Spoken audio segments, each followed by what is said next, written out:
சென்னை திருவிக நகர் சட்டமன்ற உறுப்பினர், தமிழக வெற்றி கழகத்தின் சட்டமன்ற உறுப்பினர் திருமதி பல்லவி அவர்களை திராவிட முன்னேற்ற கழகத்தின் மேயர் பிரியா அவர்கள் அவமதித்தாரா? அது இப்போது எல்லாராலும் பரபரப்பாக பேசப்படுகின்ற ஒரு நிகழ்வு.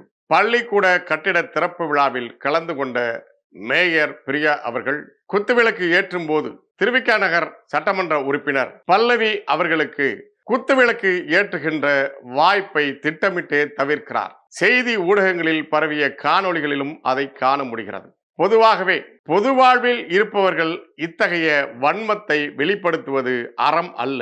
மேயர் பிரியா அவர்களுக்கு நடைமுறை இயல்பு என்ன என்று புரியவில்லை. இப்போதும் திராவிட முன்னேற்ற கழகம் ஆட்சியில் இருக்கிறது என்ற ஒரு நம்பிக்கையில் அவர் இருக்கிறாரா என்ற கேள்வி பலராலும் எழுப்பப்படுகிறது. நடந்து முடிந்த தேர்தலில் திராவிட முன்னேற்ற கழகம் படுதோல்வியை சந்தித்தது. திமுகவின் தலைவர் திரு ஸ்டாலின் அவர்களும் கொளத்தூர் தொகுதியிலே தோல்வியை தழுவினார். என்றாலும் கூட 57 சட்டமன்ற உறுப்பினர்களோடு அவர்கள் சட்டமன்றத்திலே எதிர்கட்சியாக இருக்கிறார்கள். உதயநிதி அவர்கள் எதிர்கட்சி தலைவராக இருக்கிறார்.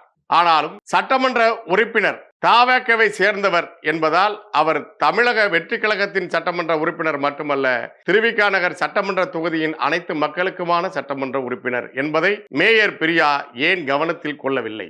ஒரு நிகழ்வில் திட்டமிட்டு ஒரு சட்டமன்ற உறுப்பினரை புறக்கணிக்கிற, அவமதிக்கிற உரிமையை அவருக்கு யார் வழங்கியது? நீங்கள் விரும்புகிறீர்களோ விரும்பவில்லையோ, யார் விரும்புகிறார்களோ விரும்பவில்லையோ, தமிழக வெற்றி கழகத்தின் சார்பாக அவர் சட்டமன்ற உறுப்பினராக தேர்ந்தெடுக்கப்பட்டிருக்கிறார்.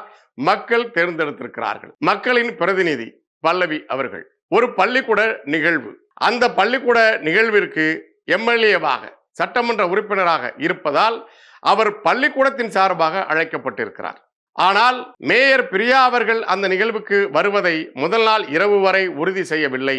நான் வருவதால் தான் அவர் திடீரென்று புறப்பட்டு வந்தார் என்று சட்டமன்ற உறுப்பினர் பல்லவி அவர்கள் குறிப்பிடுகிறார்கள். இதுபோன்று அவர் தன்னை திட்டமிட்டு அவமதிக்கிறார் என்று புரிந்து கொண்ட சட்டமன்ற உறுப்பினர் பல்லவி அவர்கள் மீண்டும் அவர் அடுத்த நிகழ்வில் அந்த மெழுகுவர்த்தியை கொடுத்து குத்துவிளக்கை ஏற்ற சொல்லும் போது, வேண்டாம் நீங்களே ஏற்றுங்கள் என்று சட்டமன்ற உறுப்பினர் பல்லவி அவர்கள் மறுதளிக்கிறார்.